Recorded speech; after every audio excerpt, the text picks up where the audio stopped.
domestic objects, help machines.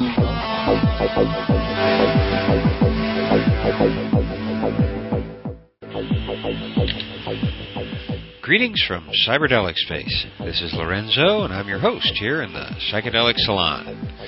So, how are you today? I hope that the letdown after the holiday season, coupled with some strange winter weather, hasn't dampened your zest for life. I know that too much rain, fog, and just general dreariness can get to you after a while, but before long, spring will have passed us by, and the big panic will be getting ready for your holiday, or something like Burning Man, or some other exotic location like that. But in the meantime, I guess we just have to press on. And that's just what we've done with this first series of Trialogues, because today we're going to hear the first side of the last tape in this series. But when you hear Terence McKenna begin by saying that this is the last of the Trialogues, please don't despair, because there are really many, many more hours of Trialogues ahead here in the salon. What he was referring to was the fact that this recording is the last of the 1989 series of Trialogues that they held at the Esalen Institute. And as it turns out, they continued having these three-way conversations until the summer of 1998. At least that's the last one I've got a recording of. Today's program, which is the first side of the 10th cassette tape in this series, is titled The Apocalypse. An interesting title, don't you think? So without any further introduction, let's hear what Terence McKenna, Ralph Abraham, and Rupert Sheldrake have to say about the apocalypse as seen from their perspective in 1989.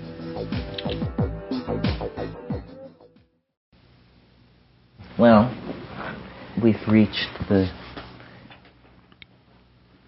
last of our trialogues, and so it's fitting that we should cast our minds toward last things, since this both seems to be the theme of the crisis of the present moment and also the unique unifying thread throughout the Western religion that most insistently of all religious systems on earth, it is the Western systems that have insisted in appointing an end to their world. The cyclical worlds of Hinduism are cycles of time so vast that they lose all force on the popular imagination. But what uniquely distinguishes Judaism, Christianity, and Islam is this insistence that God will come tangential to history in a way that will create a scenario of last days, of a great uptaking of souls into the mystery of God.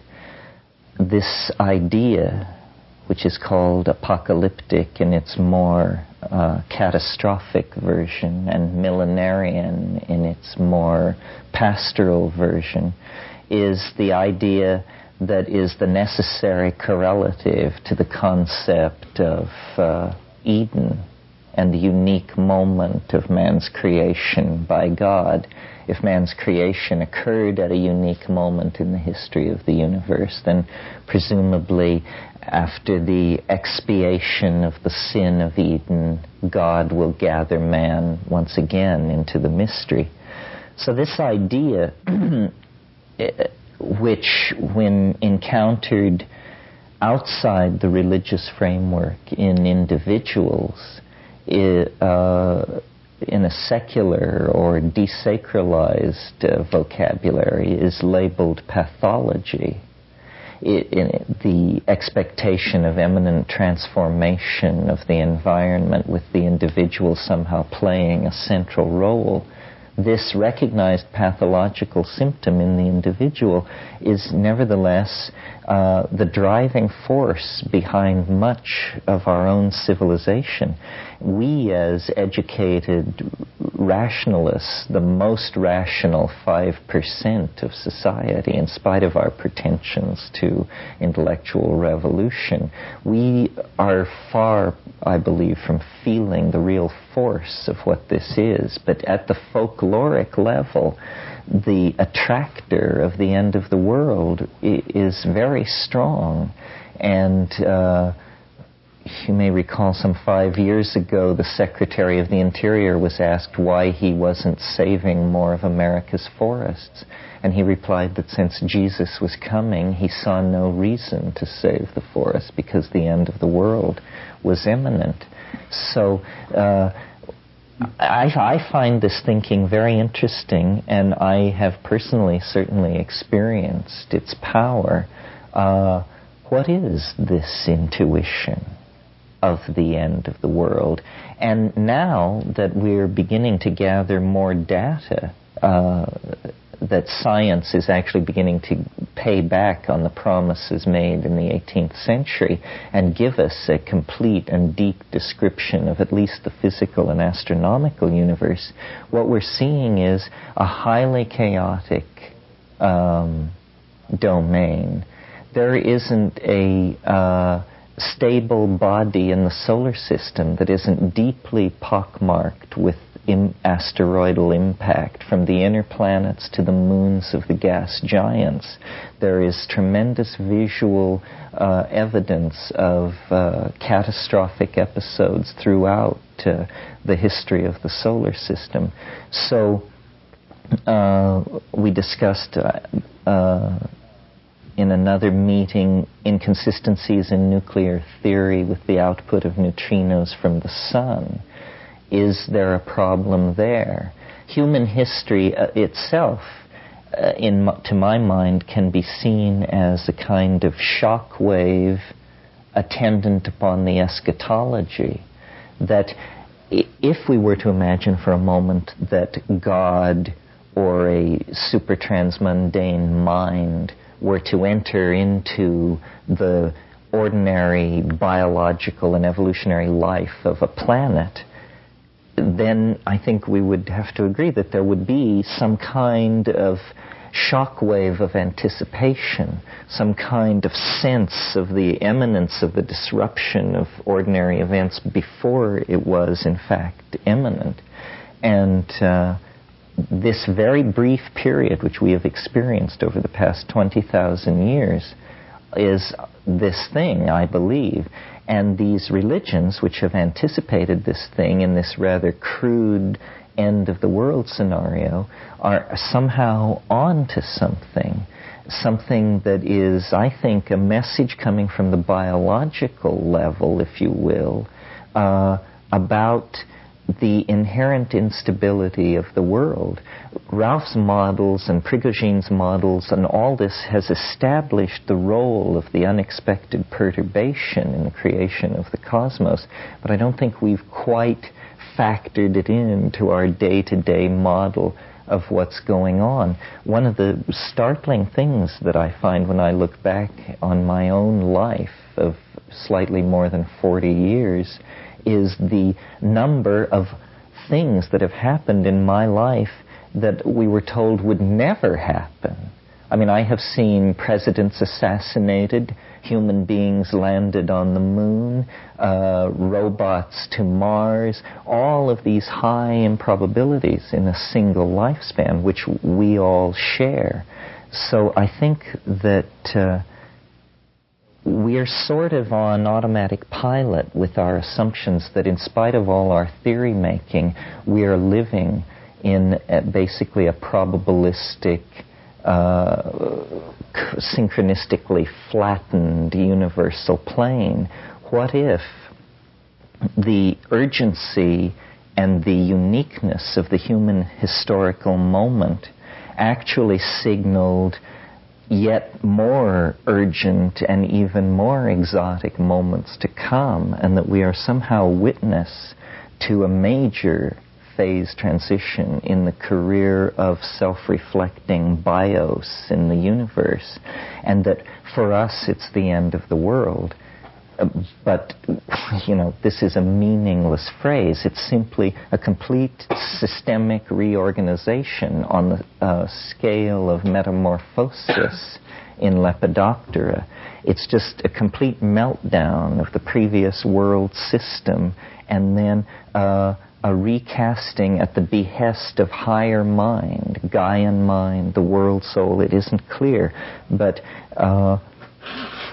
if we could strip the provincialism from the message of these apocalyptic religions, I think they explain what history is. They have a deep intuition of instability, and in the same way that I described the reluctance of plants in a botanical garden to venture out on an unstable tree limb, I think these apocalyptic religions are they are all prophetistic religions. They are trying to extract something out of the human future that is of no casual interest. It may, in fact, involve the survival, yes or no, of the planet.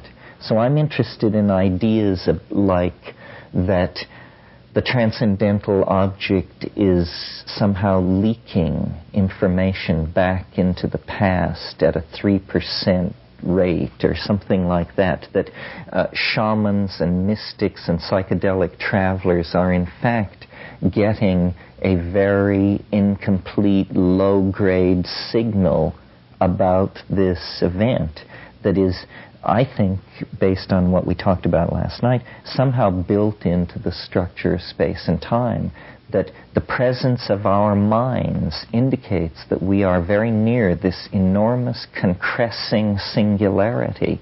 Minds cannot exist except within, 25,000 years of complete concrescence of one of these things. They do not arise in parts of the universe where concrescence is not approaching its climax.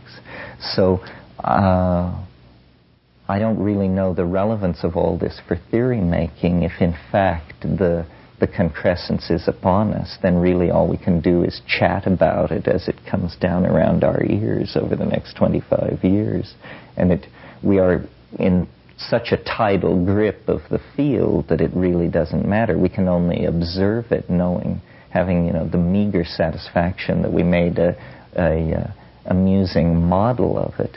If longer periods of time are available, then it might be worthwhile to undertake to study this phenomenon and its role in human history, and so forth and so on. But it's more than simply the calendrical pressure from the approach of the second millennium. It's also all these graphs drawn by very straight people of resources and population density and demand for hydroelectric energy and levels of strontium in milk and all of this stuff. I mean, who can look at all this stuff and not say it's either the yawning grave or there's going to be the lake is going to turn over. There's going to be a complete system reversal because this cannot go on. It's abiotic. And I think life has a terrifying tenaciousness. I mean, life seized hold of this planet 1 billion years ago, 1.5 billion, 2 billion years ago, and managed it through hellfire again and again, managed it back toward stable equilibria that were supportive of biota. And, there were asteroid infalls and continents ground to dust, and we don't even know what went on. And life kept hold of this chunk of ground. So I think the advent of intelligence must signal a crisis of a greater magnitude. That's why I suggest that the stellar dynamics should be looked at very carefully or something like that. It's a different order of magnitude. And it's seeping into our religions and into our politics and into our psychedelic experiences and into the general imagination.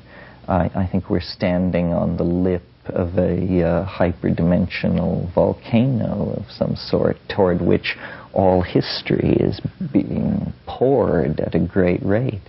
We have the peculiar good fortune of fulfilling the wish conveyed in the Irish toast, "May you be alive at the end of the world." So that's it, gentlemen. Now we can just kick this around. Some questions come up. Yes. There seem to be two stages to this apocalyptic vision, this particular one. The first stage is the confidence in an apocalypse coming sometime. And the other component is the location of the date, 20 years or so hence. Mm-hmm. You mean in my personal belief? Yes. Uh-huh. So, in about the first one, it does seem sort of logical somehow that if there is a Big Bang at the beginning and there would be a Big Bang at the end, and the creation story in Genesis and the precedent myths might somehow be seen to imply that, but I don't know. I wouldn't think that's enough to go on, But then you said that in these traditions, Hebrew, Christian, Islam, that there's a definite tradition of an end, in the mild form the millenarian, in the strong form the apocalyptic. Correct. Well, what is it exactly? What is the Secretary of the Interior referring to? He's referring to in the Gospels or somewhere. No, in the Revelation of St. John, this thing is laid out. It's very complex. Angels come and pour down diseases. Oceans boil. It takes a long time. There are plagues of scorpion-like creatures that come from the interior of the earth. Certain people are marked with a sign, and they are the elect. And it's just this completely bizarre production that is one of the most puzzling pieces of literature in the Christian canon. And the textual basis for this fantasy is entirely this revelation of St. John the Divine. That's right. And is that the apocalyptic, the millenarian, or both? Both. Yes, because at the end you see the 12-gated city, the New Jerusalem, a flying saucer comes. I mean, you can tell. I mean, the description is, it's covered with jewels. It has 12 gates. It's God's kingdom come to earth, and it comes to receive the elect. And as the oceans boil away and the damned are dragged into hell for eternity, these people with these special things shining in their heads go into this thing to be with God in eternity. And the whole thing is flushed. We'll have the sunglasses specially ready to sell them. In this textual basis for this fantasy, yes. Is there any idea about the date? Well, yeah. At the time of Christ, the people who immediately followed Christ expected it within their lifetime. Amen, amen, I say unto you, this generation shall not pass away until these things are accomplished. It was expected immediately? Immediately, and there was this weird... There's been disappointment after disappointment. Well, yes, there was this weird 120-year period where they didn't get the serious job of getting organized together because everybody was standing around waiting for the end of the world. And then after about 120 years, people like Origen and Eusebius and these people came forward and said, listen, enough of this waiting for the end of the world. We have to get this scene organized. It's seriously overdue.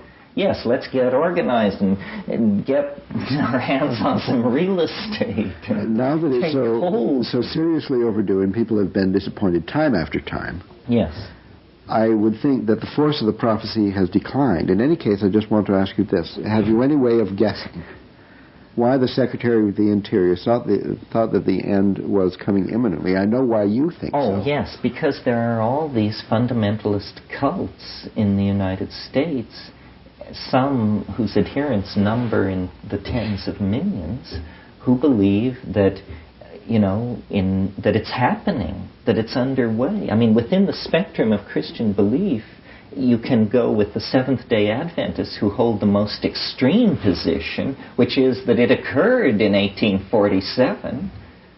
I love that position. And that we are now living in the millennium. This is the millennium. Yeah, can't you tell? So that's the most right-wing view. And then there are those who undergo the formality of at least locating the date decently in the near future. And the year 2000, and it's the end, the turning of the aeon. Everybody has a way of decoding. This is one of the weird things about millenarian speculation. The person who discovers the key to the millenarian date, it always is just a few years ahead of where It's you. they happen to be. Now, I just have a couple more questions for the direct examination, then we'll turn the witness over for the cross-examination. Okay. How many, what percentage more or less of the human population of planet Earth at the moment is involved in this Hebrew, Christian, and Islam religion? A third, I'd say. I should say maybe. However, if you're trying to count the adherents to the apocalypse theory, you have to count all the adherents of scientism as well, because they too, with their greenhouse effects and CFCs and acid rain, I mean, they're the most... That's another story. I do think that might be even a bigger danger, but that's another story. Right now, I'm after the revelation of St. John the Divine. No, this is the end of the world scenario of scientism. And then we've had the end of the world scenario of nuclear holocaust hanging over us for decades. That's right. That's a ready-to-hand Yes. scenario. Oh yeah, the oceans. But it's coming from the same culture. But I just wonder how much credibility to give to the Christian apocalyptic vision when less than half the human population is involved. It doesn't mean that just that half of the planet would be vaporized while the other half kept on going because I don't think it's a vaporizing. What it is all these scenarios are metaphors for something really weird, of which we are in a much better position to anticipate it than John the Divine of Patmos was. Well, you sort of started on the scientific end with the mention of the astronomical chaos and the craters on all the other bodies and the fall of neutrinos from the sun and so on. Catastrophic scenarios, you mean? Yes. Yes. Well, the positive scenarios are simply more far-fetched. I mean, one of the ones I've been playing with recently that I really like is that it ain't no big deal. It's just that time travel is discovered. It's a technological artifact. It's done in laboratories. The door is opened on this little tunnel and you just walk through. And history ends.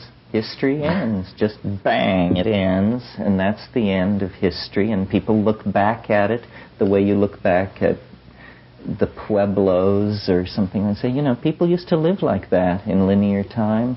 Weird. All waiting for stuff to happen and all in this weird jelly of stiffened dimensionality. And boy, aren't we glad we've got that behind us. And to the people who were born in it, the previous mode of existence would be mere rumor. And it would be simply a technological artifact. I think that this actually, after reading Nick Herbert's book, did I talk to you about the idea about the kind of time machine where he hypothesized this notion of a principle which works like this. Time travel is possible. Once it's discovered, you'll be able to travel into the future. When you're in the future, you'll be able to travel back into the past, but no further than the moment of the discovery of the first time machine. Because before that moment, there were no time machines, and how can you take a time machine into a universe where time machines don't exist? With nobody knowing it. Yes. So there is this physical barrier to time travel past the moment of discovery of it, backward before that moment. Well, I thought this was very interesting because I wanted to imagine, this is a practical apocalypse. This is I wanted to imagine what would it be like if this kind of time machine were discovered. And so I imagined that it's December 22nd, 2012 AD at the La Chorrera World Temporal Mechanics Institute, and they're counting down, and the Lady Temponaut has been strapped into the time machine, and they count down and they push the button and she sails off into the future.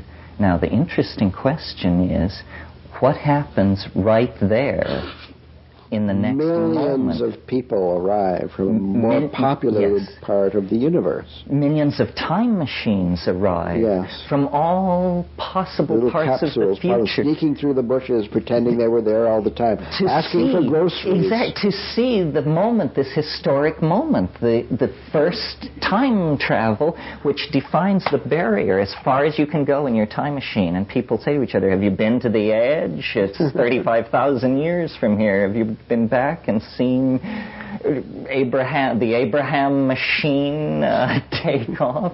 Well, so I loved this idea, and I held it for about 48 hours as a great gimmick. And then I realized that there was a peculiar problem with it, which has to do with the grandfather paradox, that one of these people from the far future could stop off on their way back to see Ralph's machine take off. They could stop off and kill their grandfather and set this paradox in motion, which has been the defeat of all time travel schemes. So then I had what I believe is a serious delusional breakthrough, which was, I said, aha, there's something, here's the model that you have to understand the next stage of this argument about the apocalypse. You know how the Bernoulli gas laws work. So imagine a vacuum-filled elliptical tank. We introduce a burst of oxygen at one end of this tank. Now, according to Bernoulli's laws, what happens? It diffuses evenly throughout and comes to a state of equilibrium, correct? Well, let's think for a moment of the planet. Now we'll make a geometric model, one dimension down. Think of how today, 1989, on this planet, we have all kinds of different levels of cultural achievement, like we have central Tokyo and Beverly Hills, but we also have Amazon rainforest people and pygmies and Berbers and all these people. Well, now if you think of cultural values and technological prowess and scientific acumen as particles in this gaseous environment, then which way do you think values are moving in order to establish equilibrium? Well, the answer is obvious. More people in the Amazon are interested in what the Japanese are thinking than Japanese are interested in what Amazonian Indians are thinking. In other words, the higher state of cultural accomplishment is slowly swamping all less advanced states of cultural accomplishment, without arguing about what these terms mean in terms of advanced. But one culture is swamping another. Okay, to return to the time travel problem then, a weird effect would ensue upon the invention of this forward-going kind of time travel that I'm hypothesizing. It can be described with several different linguistic models. One way of saying it is, when the Lady Temponaut goes off into the future, all of the rest of the future, unto, as Wordsworth says, as long as date shall give a name to time, all of that future undergoes some kind of collapse and happens instantly. Yes. It happens instantly, so that the most advanced state of human accomplishment, even if it be billions of years in the future and absolutely beyond our ability to imagine in any way, will appear 1 millisecond later on the other side of this barrier. So then I thought, my God, we're not inventing time travel here. What we're inventing is time death. A God whistle. That's what it is. It's a God whistle. You create this technology, and it just takes the entire future history of the universe up until its conclusion and compresses it down into the next few milliseconds as the thing spins down, and then you are face to face with the end purpose of all evolution and all process and all pattern and all energy, space, time, and matter. I mean, you come out next to the big girl, and this would work, I think. This is not the edge of the West, it's the edge of the rest. The edge of the rest, yes. It's so, there you have it. A complete fulfillment of the monotheistic intuition of apocalypse. And what it is, it's wonderful. It's that we figured it out. It's like the universe is this huge conundrum, and you're in there and you're suffering, and it's just this weird trip. And then there's science and religion and magic, and you're fumbling, and then you slowly go toward this thing, and it turns out it is. The stone is real. There is alchemical gold, and when you grasp this to yourself, then, you know, time ends, space ends, matter ends, everything ends, and you go into the conclusion, the payoff, the jackpot. It's you go over the cusp and you meet the management. Probably this hasn't happened yet. No, 2012, I think. That brings us to the second question.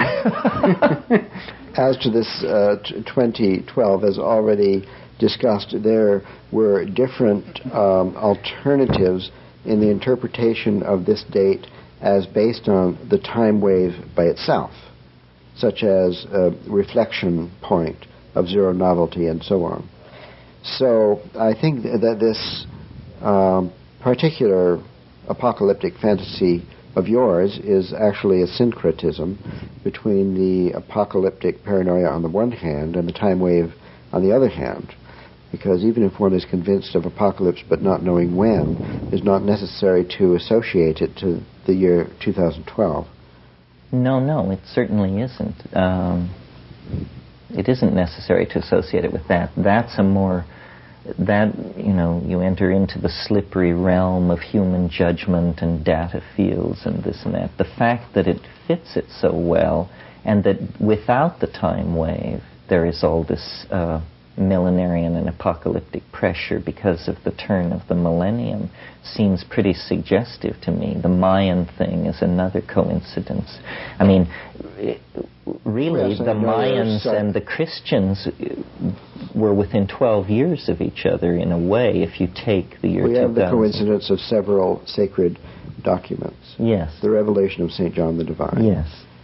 The time wave, another sacred document in software form. And the Mayan software. And the Judeo-Christian calendar, or the Gregorian calendar. No, I don't think a round number like 2000 has got anything to do. I mean, it didn't happen in the year 1000. No, but there was millenarian hysteria like you wouldn't believe. I mean, they didn't get any work done for 2 years. Ruth Benedict had studied 60 different cultures, and she charted them out by all different parameters, and finally she sorted them into 3 bins: the Apollonian, the Dionysian, and the paranoid.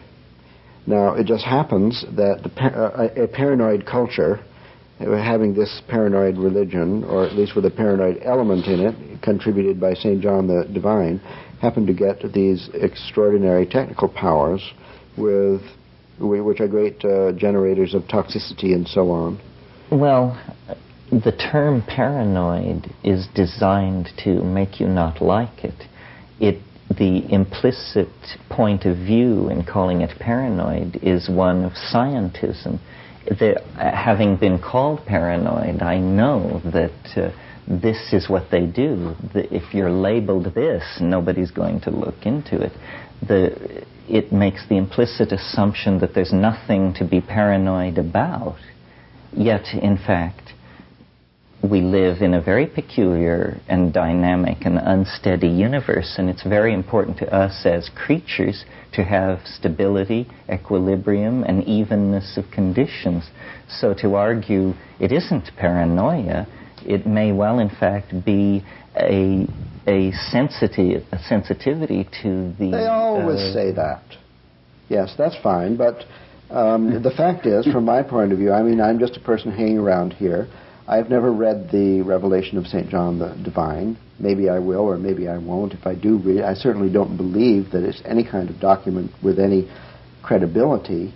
You see, I know that there are some fundamentalist Christians around who take every word of the Bible very seriously, and they believe it. But here's like somebody, as far as I'm concerned, somebody's paranoid fantasy was put down in a book well, that no, other people take seriously, so now they're paranoid I don't too. think Revelations is the interesting thing to discuss. What's the interesting thing? Where? Possible scenarios of sudden catastrophic phase transition in the natural now, nuclear world. winter, I believe in that. Well, but these are mundane. I mean, I outlined one for you that had a little teeth in it. There are others.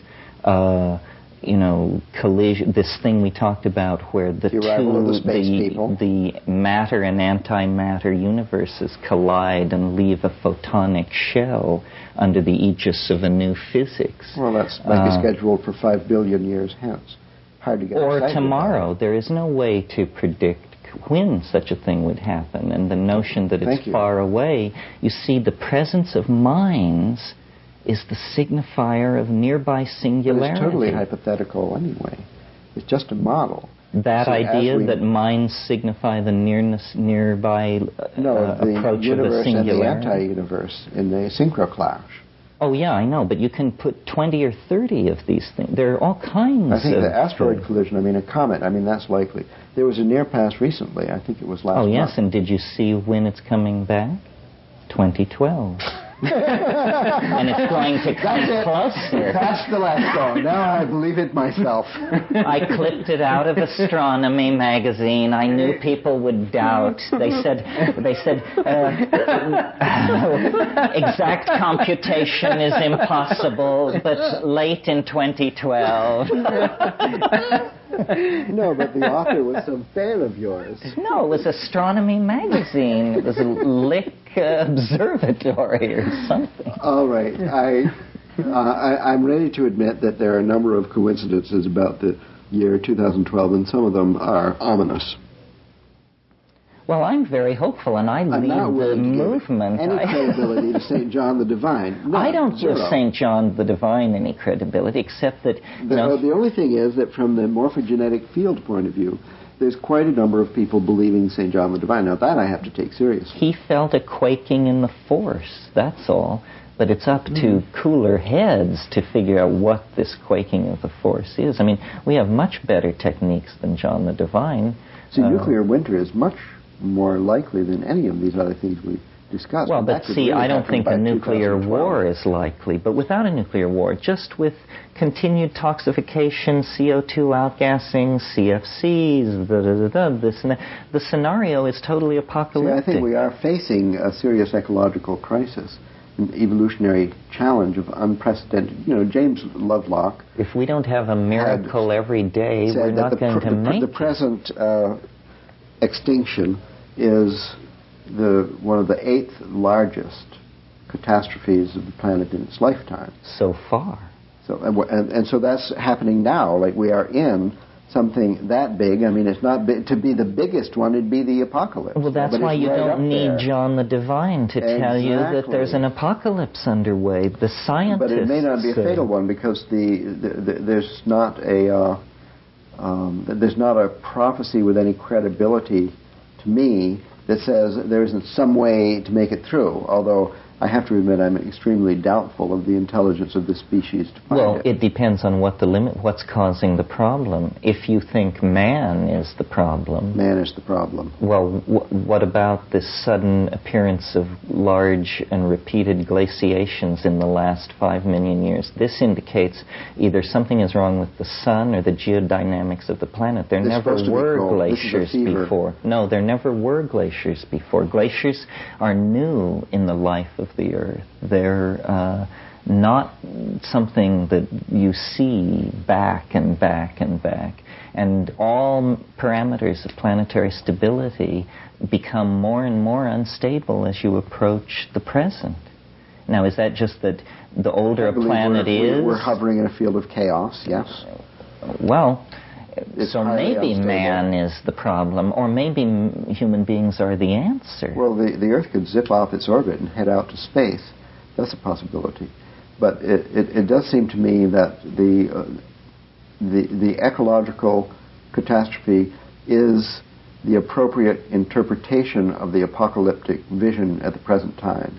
I agree with that. Well, so do I, but I don't think there are alternative views, because historically speaking, this millenarian apocalyptic tendency in Christianity, which inspired millenarian movements through the ages, inspired, among others, the Pilgrim Fathers to come to a new world in America, which was seen as the chosen land. You know, it's all part of the same kind of thing, this prophetic tradition of... and it also inspired Bacon's vision of unlimited progress through science and technology, through organized research, the transformation of nature, man's conquest of nature, through putting nature on the rack and torturing her.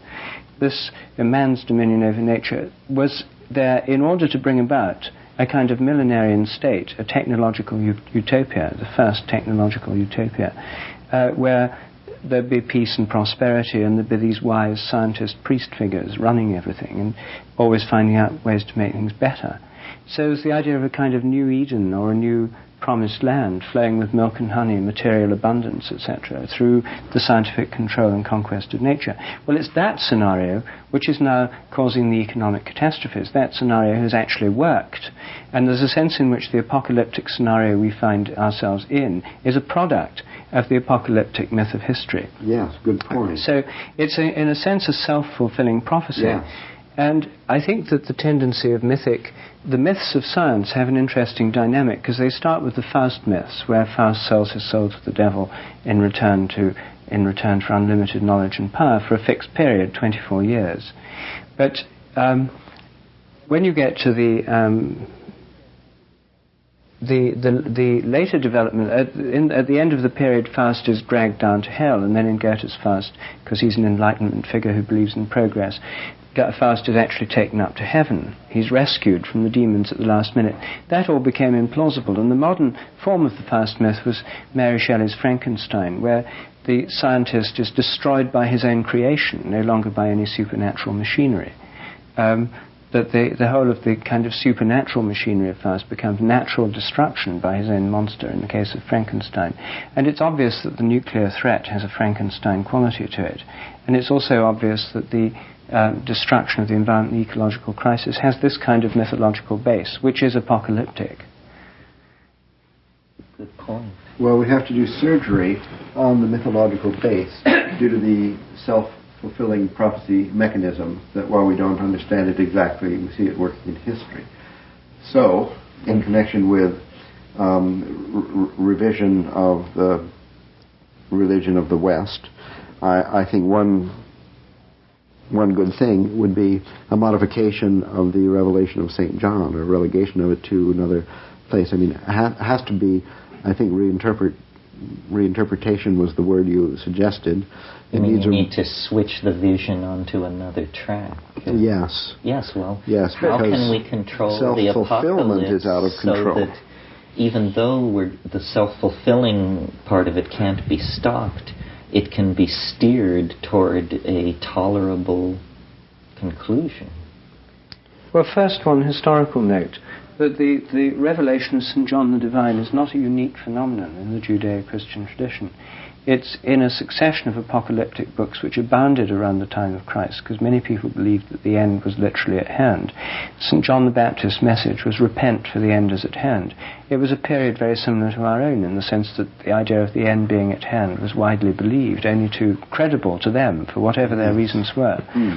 The book of Daniel in the Old Testament is an apocalyptic prophetic book, and is a precursor of the revelation of St. John the Divine. These are just two examples in a large and extensive literature.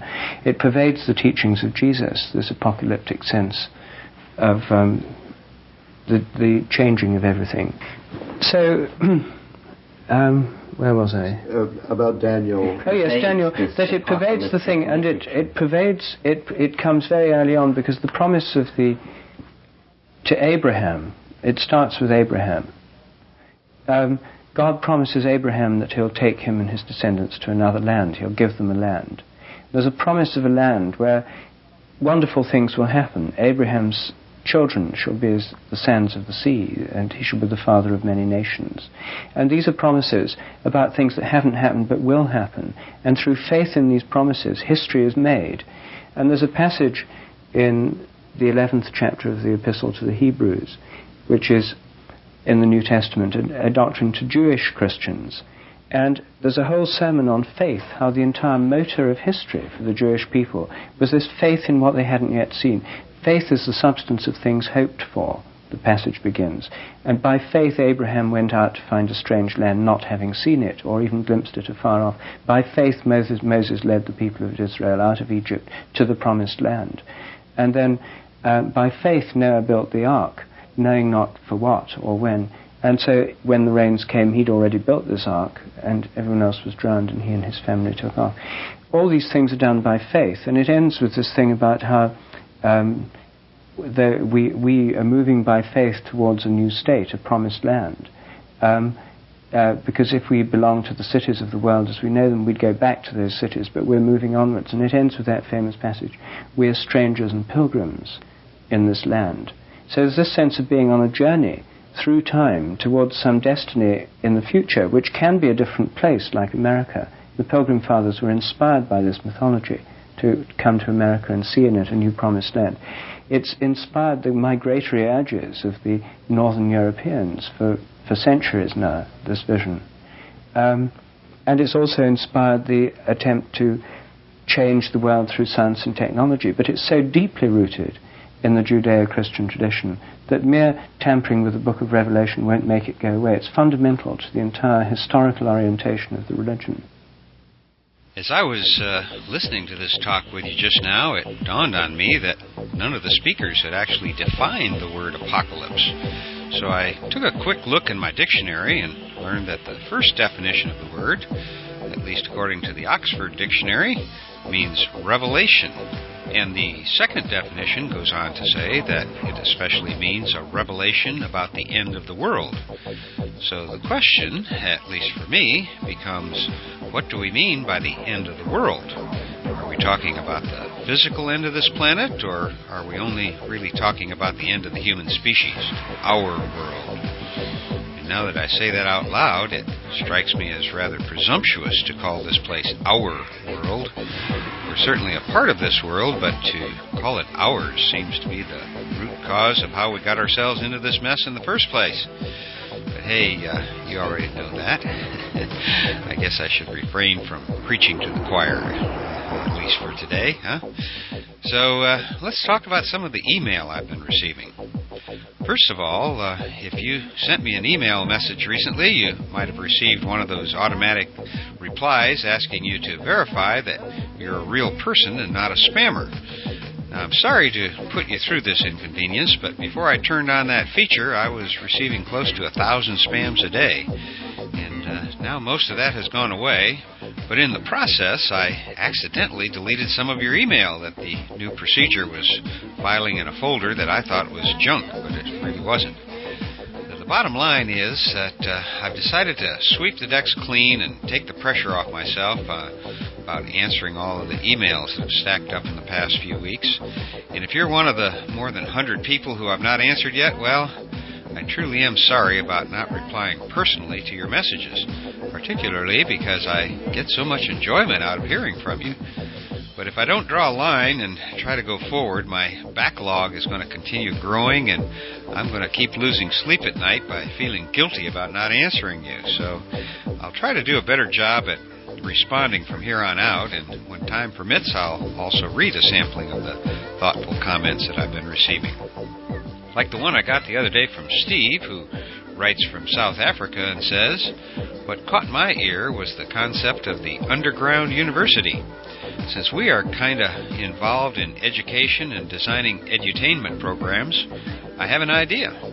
Go and have a look at www.gurteen.com, which is designed as a knowledge cafe or knowledge sharing community.